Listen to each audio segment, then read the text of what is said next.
Vamos ler aqui alguns versículos do Romanos 7, a partir do versículo 15.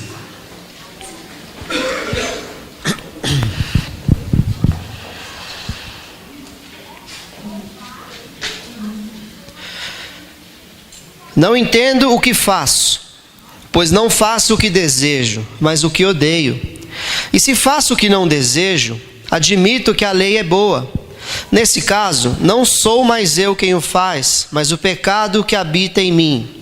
Sei que nada de bom habita em mim, isto é, em minha carne, porque tenho o desejo de fazer o que é bom, mas não consigo realizá-lo.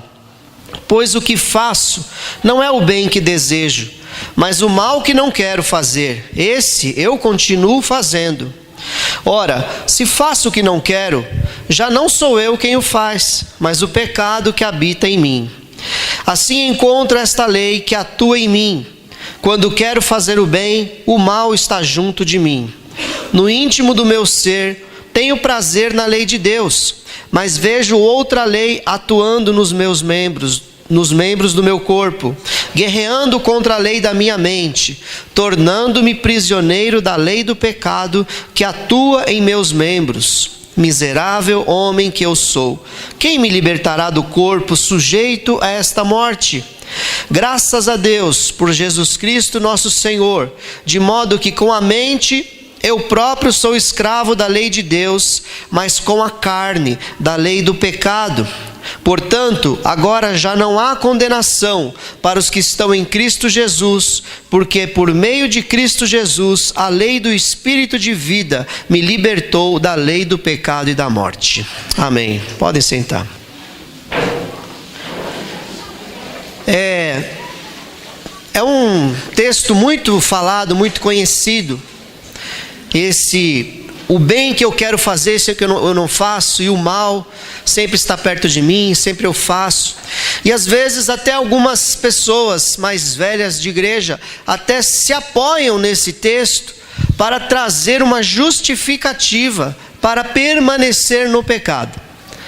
Mas de verdade, se você olhar o contexto desse texto, você percebe que o apóstolo está explicando algo a respeito de a impossibilidade do homem continuar santo pelos seus próprios esforços, santo pela prática da lei mosaica, a impossibilidade disso. Semana passada nós falamos sobre Abraão, um homem muito sincero, e você percebe um homem comum. Você não viu ali, não vemos em Abraão assim, nossa, algo tão extraordinário.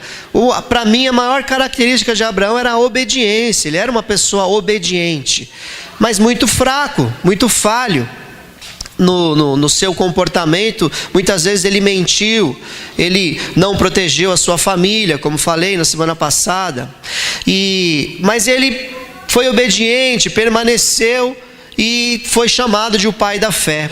Ele alcançou uma fé em Deus, e naquela época você vê que não existia lei. Abraão vem antes de Moisés, aliás, Moisés é descendente de Abraão, e não existia a lei. Qual a grande diferença? Abraão passou a crer em Deus, ele passou a confiar mais em Deus. A fé de Abraão não chegou, quando ele apresenta Isaac lá em Gênesis capítulo 22, você vê que a fé daquele homem, ela chegou ao ponto de render-se a Deus, e entender que se Deus disse, Deus fará. Chegou ao ponto dele entender que ele não poderia, pelos seus próprios méritos, alcançar a promessa. Ele creu, ele confiou e ele recebeu as promessas. Ele estava debaixo da graça e não debaixo da lei. Ele cria, ele confiava no Senhor. E esse discurso que o apóstolo Paulo traz para nós, ele é bem esclarecedor a respeito do grande problema da humanidade, que é o pecado, que nos seduz, que nos corrompe, mas que também há um grande problema na humanidade, que é o pecado escondido numa religiosidade exterior. em algo que a gente pensa que ao fazer, ao executar, ao demonstrar uma aparência exterior, nós estamos agradando a Deus, só que quando por dentro está tudo podre, tudo estragado, como Jesus falou para os fariseus, dizendo que eles eram como os túmulos pintados de cal por fora, sepulcros caiados. Quando há essa condição, nós também não estamos agradando a Deus. Então, tanto aquele que se considera um religiosão, praticante, quanto aquele que vive no pecado, ambos estão longe da vontade de Deus. E ele fala aqui algo: pois o que faço não é o bem que eu desejo, mas o mal que não quero fazer, esse eu continuo fazendo. Ele dizendo que a lei, ela faz isso. Quando você se baseia num evangelho baseado em leis, em uma cartilha de regras, em instruções humanas, você não vai conseguir, porque de verdade a obra, ela é feita na região do Espírito. É através do Espírito Santo de Deus que a obra do Senhor acontece dentro de nós, e aquilo sai para fora através da demonstração do poder do Espírito Santo no nosso caráter. É Ele que transforma. Há pessoas muito boas, no nosso meio, há pessoas muito boas na sociedade, e a gente até brinca: aquela pessoa é tão boa que só faltava ser crente, porque ela realmente é honesta, ela não mente, ela não trai, ela é uma pessoa acima de qualquer suspeita, trabalhador, cuida da família, cuida dos filhos. Mas de verdade, lá no coração existem tantos pecados, e também no secreto, que é onde só o Senhor tem acesso. O Senhor não tem acesso, eu não tenho acesso ao que você está pensando agora.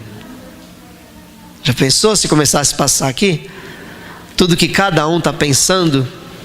Alguns com pensamentos bons, outros com pensamentos ruins. Uns não nem começaram a prestar atenção porque eu falei agora. Alguns estavam viajando, né? Estão aqui em mais um culto. O pensamento, o coração é uma terra que ninguém alcança, a não ser a revelação por profecia, quando o Senhor revela.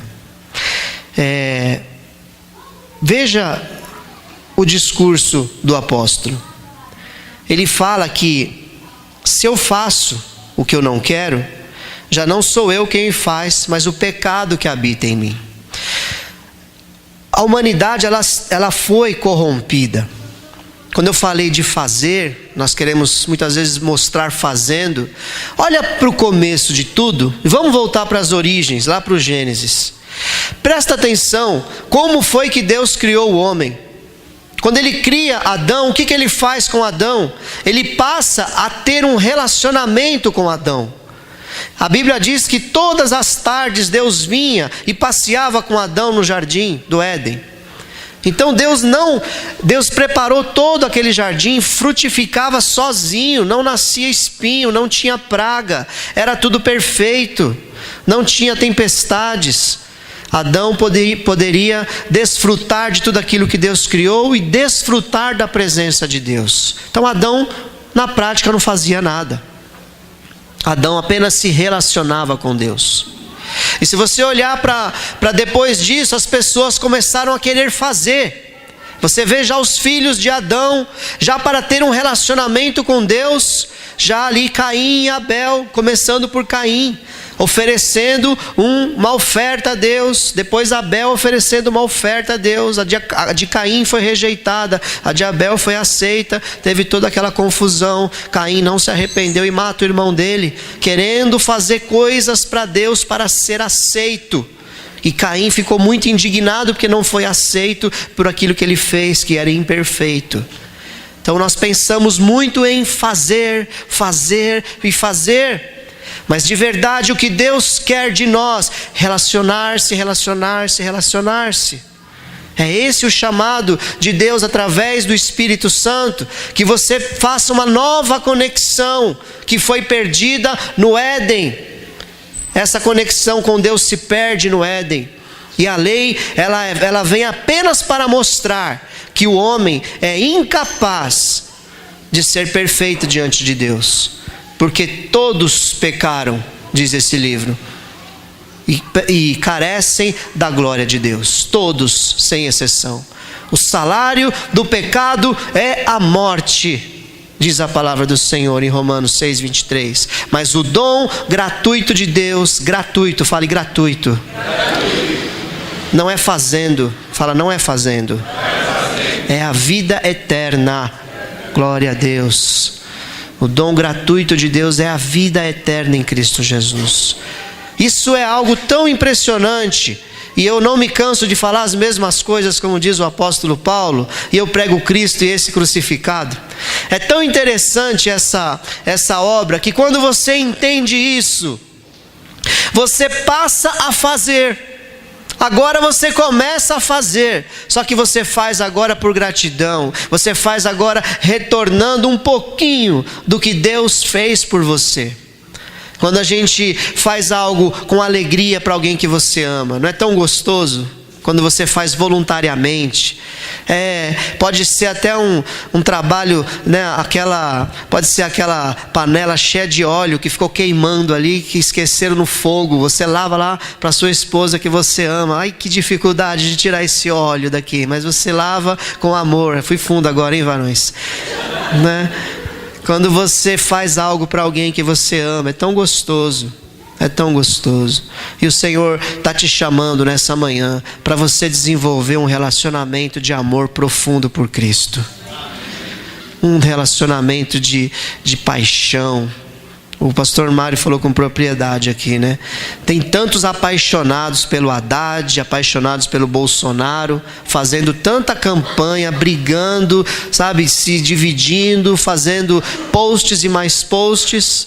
E realmente, pastor Mário, a gente não vê muitas vezes essa mesma dedicação a Cristo. Está faltando paixão. Quantas declarações de amor nós precisamos fazer para Cristo, irmãos? Quantas declarações, sabe, de compromisso com a igreja que te acolheu? Declarações de amor por aquele irmão que está do seu lado, te acompanhando, te ajudando. Precisamos entender que o amor, ele se expressa dessa forma. Você precisa, se você não está mostrando, está faltando amor no seu coração. E Cristo não falta. Em Cristo não falta amor. Ele é pleno, Ele é completo no amor. Ele nos amou completamente antes mesmo de nós o conhecermos. A palavra de Deus diz que antes que cada um dos nossos ossos se formasse no ventre da nossa mãe, o Senhor já contemplava cada um dos nossos dias e todos eles estavam escritos no seu livro. Antes de você existir, o Senhor já te conhecia e Ele já te amava. Porque diz a palavra do Senhor que Ele nos amou primeiro. E aí quando a gente entra para essa seara, para esse âmbito da lei, ele fala assim: encontro esta lei que atua em mim.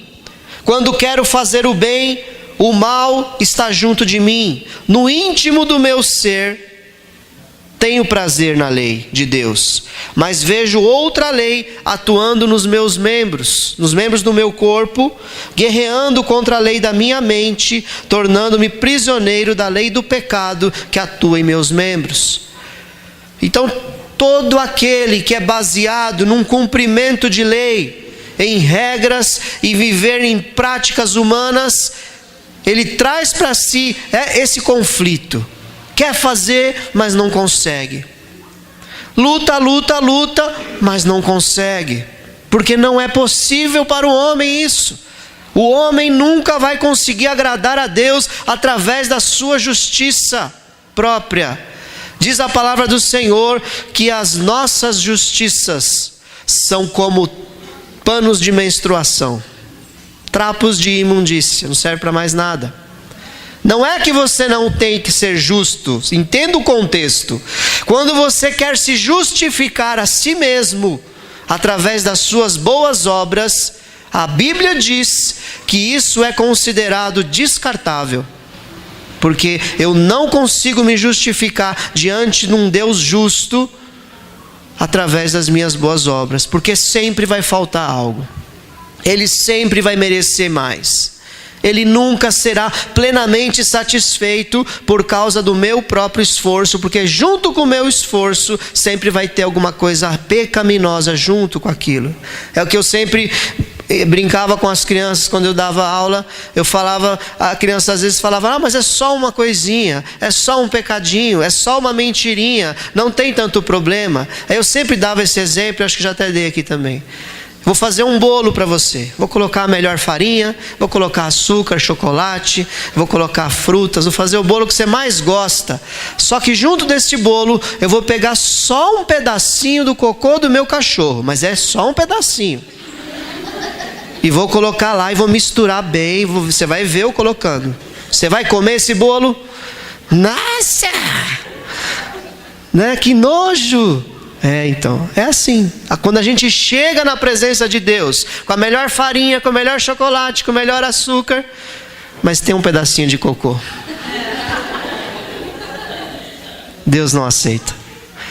Mas quando a gente chega na presença de Deus, com o sacrifício de Jesus perfeito na cruz do Calvário, Ele não olha mais para a sua farinha, para o seu açúcar e nem para o seu cocô. Ele olha agora para o sangue de Jesus sobre a tua vida, e pela justificação do Filho de Deus, agora você pode ser aceito diante do Pai.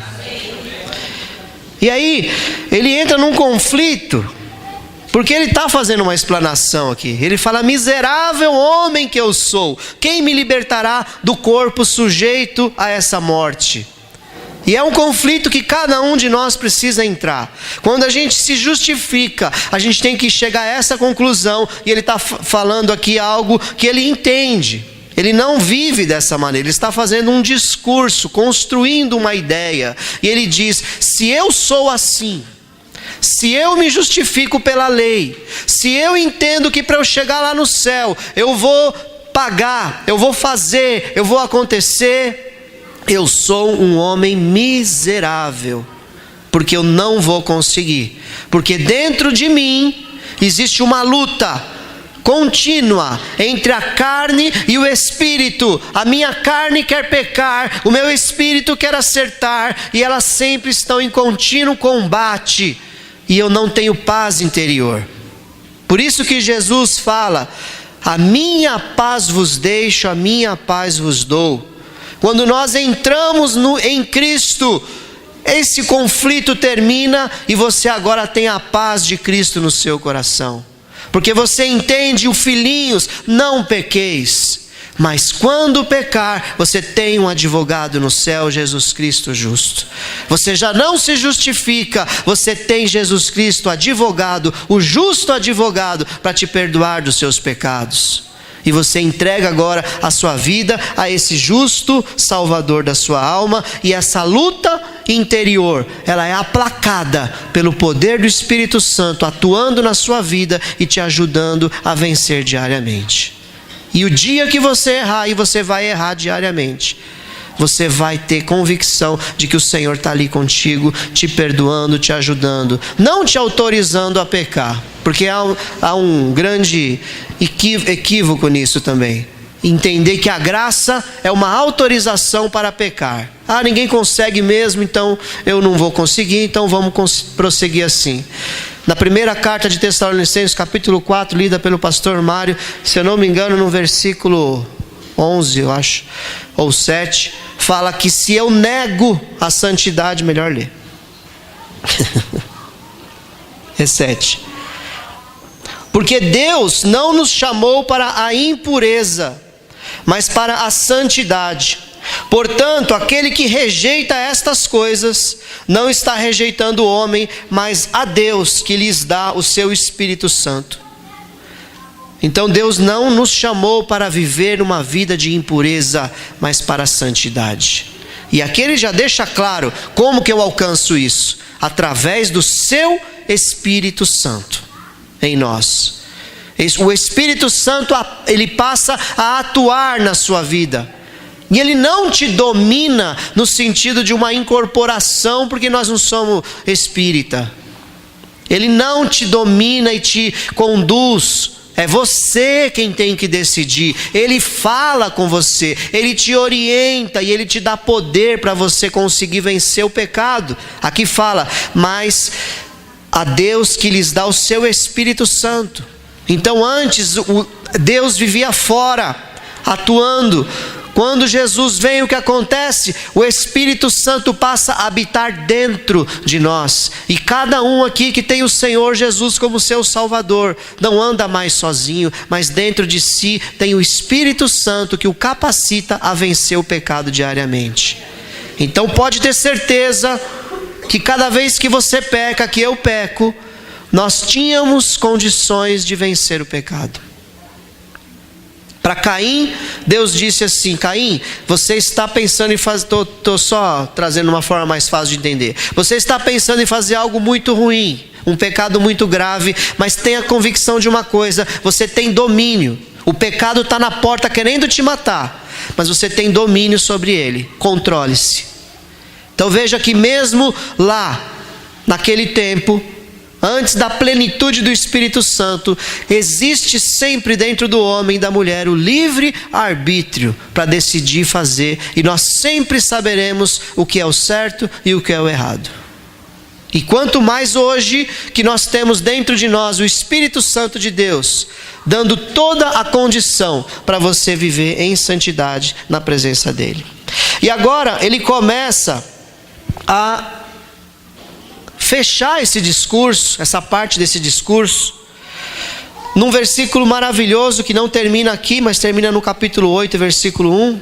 Graças a Deus por Jesus Cristo nosso Senhor, de modo que com a mente eu próprio sou escravo da lei de Deus, mas com a carne da lei do pecado. Portanto, agora já não há condenação para os que estão em Cristo Jesus, porque por meio de Cristo Jesus, a lei do Espírito de vida me libertou da lei do pecado e da morte. Agora ele fecha mostrando que, graças a Deus, que o Senhor Jesus me libertou do pecado. E hoje uma nova lei habita dentro de mim, a lei do Espírito Santo. Portanto, para quem está em Cristo, nenhuma condenação há. Para quem está na lei, há condenação. Porque a lei, ela diz que se você tropeçar em um só ponto da lei, você é culpado de toda ela. Mas em Cristo, no Espírito Santo, não há condenação mais para quem está nele, porque por meio de Jesus Cristo, a lei do Espírito, Espírito com E maiúsculo, a lei do Espírito de vida, me libertou da lei do pecado e da morte. Aquele conflito interior que todo homem tem, aquela briga da carne contra o Espírito, ela é aplacada agora, por causa da lei do Espírito Santo, que te liberta da lei do pecado e da morte. Romanos é um livro tão tremendo. Ele fala para judeu, ele fala para gentio, ele fala para comunista, para liberal, ele fala para santo, para profano, ele fala para todo mundo. Romanos é maravilhoso. É um livro que quem lê e medita se converte.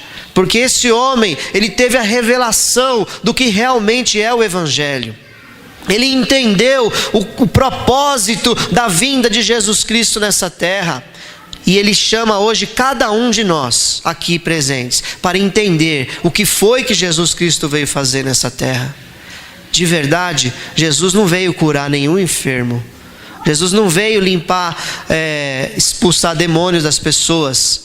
De verdade, Jesus veio acabar com um conflito interior que havia dentro do homem. A lei do pecado que habitava dentro do homem. Agora Jesus te liberta dessa lei do pecado e agora te conecta novamente com o Pai. E você volta a ter um relacionamento com o Pai que é santo. Foi isso que Jesus veio fazer nessa terra. Ele veio para nos libertar dos nossos pecados. Amém, igreja do Senhor? Glória a Deus. Posso terminar? João capítulo 3.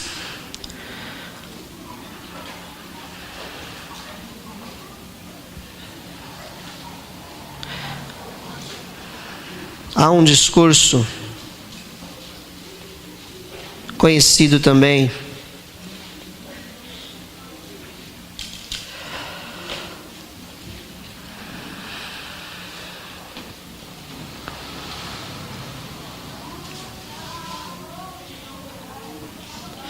partir do versículo 14. Da mesma forma como Moisés levantou a serpente no deserto, assim também é necessário, diga assim, é necessário, que o Filho do Homem seja levantado, para que todo o que nele crer tenha a vida eterna. Porque Deus tanto amou o mundo, que deu o seu Filho unigênito, para que todo o que nele crer não pereça, mas tenha a vida eterna. Pois Deus enviou o seu Filho ao mundo, não para condenar o mundo, diga, não para condenar.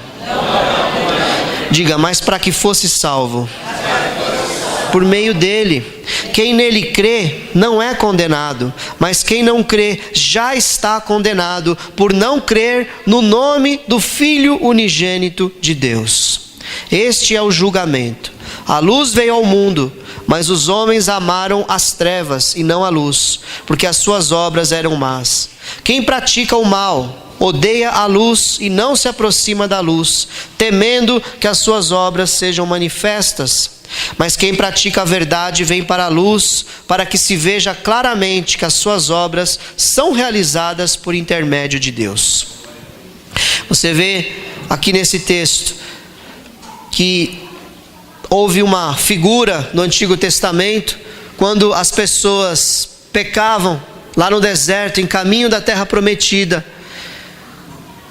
Moisés levanta uma figura, uma serpente de bronze numa madeira, e esse simbolismo não era para ser idolatrado e nem para ser transformado em um altar, era um simbolismo, assim como todos os símbolos do tabernáculo não são, o candelabro não é santo, sim o Espírito Santo que o candelabro simbolizava.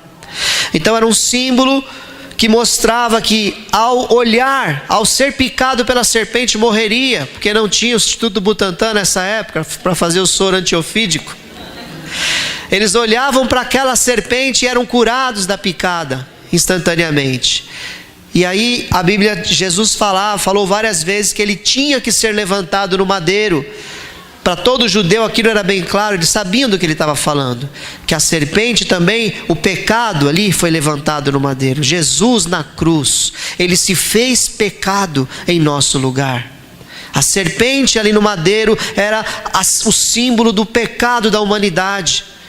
Jesus na cruz é o símbolo do pecado da humanidade. Todo o pecado da humanidade foi lançado nas costas dele, e ele, a partir dali, tomou o nosso lugar na cruz, e nós somos perdoados dos nossos pecados também. Então foi necessário que isso acontecesse por causa do exemplo que eu te dei, que é impossível que nós, pela nossa justiça, por mais que se esforcemos, cheguemos na presença de Deus em santidade. Mas Jesus tem essa santidade, ele conseguiu ser santo até o fim, e aí por isso ele foi aceito diante de Deus. E agora quando a gente chega na presença de Deus, por causa disso que ele fez, Deus não olha mais para você, Deus olha para ele. Deus não olha mais para a sua justiça, mas olha para a justiça dele. Deus não olha mais para o seu esforço, mas olha para a capacidade que ele teve de vencer o pecado. É ele, por ele e para ele são todas as coisas. E aí ele diz que ao ser levantado naquele madeiro, todo o que nele crer tenha a vida eterna. Então, a partir do momento que nós entregamos a nossa vida para Jesus, você automaticamente entrou no processo. E você chegar e perseverar até o fim, você tem a vida eterna. Se você não se desviar no meio do caminho, se você não desistir dessa obra de salvação, você terá a vida eterna, garantido pela palavra do Senhor. O que acontece é que na caminhada muitas vezes a gente passa a estar como o discurso começou aqui com Nicodemos, e achar que nós já somos muito justos, que nós jejuamos durante a semana, que nós oramos, que nós não faltamos nos cultos, que nós damos dízimo, que nós temos ministério na igreja. E a Bíblia diz que as nossas justiças são como trapo de imundícia. Mas se todo aquele que perseverar no caminho estreito, mas sempre confiando que é por causa de Cristo que você está nesse caminho, que é pela lei do Espírito Santo que você vence, que é para a glória de Deus que você anda, você vai chegar na eternidade. Porque diz Jesus que estreita é a porta, apertado é o caminho que conduz à vida eterna. Então existe uma porta, existe um caminho e existe um destino final. São 3 passos. Não vai terminar hoje. Não termina no dia que você aceitou Jesus. Existe toda uma caminhada e a vida eterna está lá no final. E ali ele fala aqui a respeito de condenação, que é um grande equívoco de achar que quem não aceita Jesus está sendo condenado por não aceitar Jesus. De quem não entrega a sua vida a Jesus, né? Tem gente que não gosta do aceita Jesus, tá bom. Quem não entrega a sua vida para Jesus, é o contrário. Todos estão condenados. Na verdade, Jesus veio salvar-nos da nossa condenação eterna. Quando nós olhamos por esse ângulo, você entende o tamanho do amor de Deus. Ele não veio condenar a humanidade, ele veio salvar a humanidade dos seus pecados. A humanidade atolada numa lama, e de repente uma mão limpa, perfeita, sem nenhum defeito, vai lá naquele abismo que você estava sujo, cheio de pecado, estende a mão e tira você de lá, e te lava, te limpa, te transforma, troca a sua roupa, coloca uma veste nova de santidade, e você agora é uma nova criatura, porque Ele veio para salvar aquele que estava perdido. Aleluia! Salvar, salvar, salvar. Esse é o propósito do Senhor. Não condenar, porque as pessoas já estão doentes pelo pecado, mas Jesus é o remédio que cura a humanidade dos seus pecados. Receba esse remédio hoje na tua vida. Renove a sua esperança hoje, nessa manhã. Entregue o seu caminho ao Senhor. Confia nele e faça isso que ele diz aqui, ó. Venha para a luz. Aquele que pratica a verdade, vem para a luz, para que se veja claramente que as suas obras são realizadas por intermédio de Deus. Não adianta você receber Jesus e ficar na sua casa, fazer a sua vida, tocar a sua vida como você quiser. É necessário aproximar-se da luz, aproximar-se da obra do Senhor, aproximar-se da presença de Jesus, cada dia mais aumentar o seu relacionamento com Ele e fazer com que as pessoas olhem para você e vejam algo diferente na tua vida. Em nome de Jesus. Ministério de louvor, por favor. Glória a Deus.